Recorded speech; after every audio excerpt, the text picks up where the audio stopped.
Hello friends, welcome to மாங்கனி சமையல்.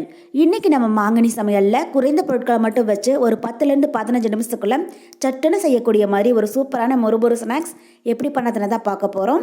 இது கண்டிப்பாக நீங்கள் ட்ரை பண்ணி பாருங்கள். வீட்டில் எல்லோரும் விரும்பி சாப்பிடுவாங்க. ரொம்பவே டேஸ்டியாகவும் மொறுமொறுப்பாகவும் இருக்கும். சரி வாங்க, இப்போ இந்த ஸ்நாக்ஸ் எப்படி பண்ணுறதுன்னு பார்க்கலாம்.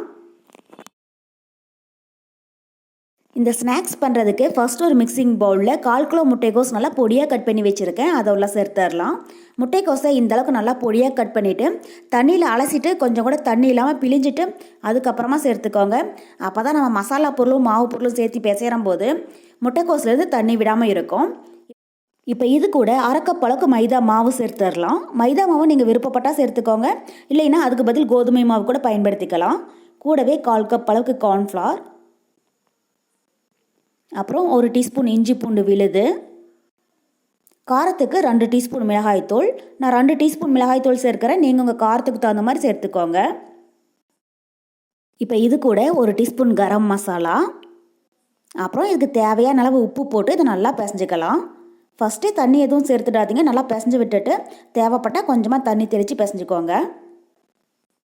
ஸோ இந்த ஸ்நாக்ஸ் நம்ம வெங்காயம், கருவேப்பிலை, மல்லி இதெல்லாம் எதுவும் இல்லாமல் வெறும் முட்டைக்கோஸை மட்டும் பயன்படுத்தி ரொம்பவே சிம்பிளாக செய்யக்கூடிய ஒரு ஸ்நாக்ஸ். டேஸ்ட்டு பார்த்தீங்கன்னா நல்லா மொறுன்னு ரொம்பவே நல்லா இருக்கும். பாருங்கள், இப்போ இந்த அளவுக்கு நல்லா கலந்து விட்டதுக்கப்புறமா கொஞ்சம் கொஞ்சமாக தண்ணி விட்டு கெட்டியான மாவு பதத்துக்கு பிசைஞ்சு எடுத்துக்கோங்க. ஃபஸ்ட்டே தண்ணி மொத்தமாக சேர்த்துடாமல் இது மாதிரி கொஞ்சம் கொஞ்சமாக சேர்த்துக்கோங்க. இது கூட நம்ம மைதா மாவுக்கு பதில் கோதுமை மாவு கூட சேர்த்து செய்யலாம், இல்லைன்னா மைதாவும் கோதுமை மாவும் பாதி அளவுக்கு கூட சேர்த்திக்கோங்க. டேஸ்ட்டு ரொம்பவே நல்லா இருக்கும்.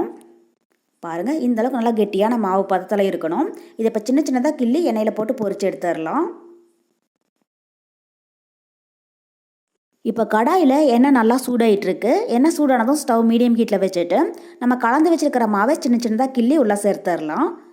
பாருங்கள், இந்த அளவுக்கு சேர்த்திங்கன்னா போதும். ஒரே இடத்துல மொத்தமாக சேர்க்காமல் கொஞ்சம் இடைவெளி விட்டு விட்டு சேர்த்துக்கோங்க. அப்போ தான் ஒன்றோடு ஒன்று ஒட்டாமல் நல்லா பொரிஞ்சு வரும்.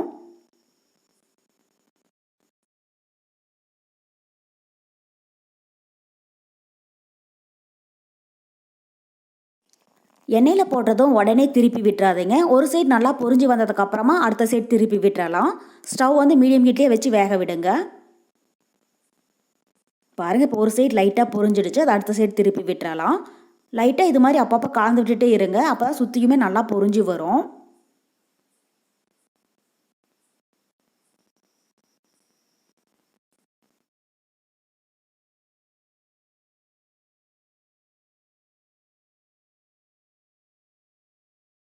பாருங்கள், இப்போ பக்கோடா 2 சைடும் நல்லா பொரிஞ்சு பொன்னிறமாயிடுச்சு. பப்புள்ஸும் ஒரு 90% அடங்கிடுச்சு. ரொம்பவே கலர் மாற விட்டுடாதீங்க. இந்த அளவுக்கு பொன்னிறமாச்சுன்னா போதும். இப்போ இந்த ஸ்டேஜில் வெளியில் எடுத்துடலாம். இதே மாதிரி எல்லா பக்கோடாவுமே பொரிச்சு எடுத்துக்கோங்க.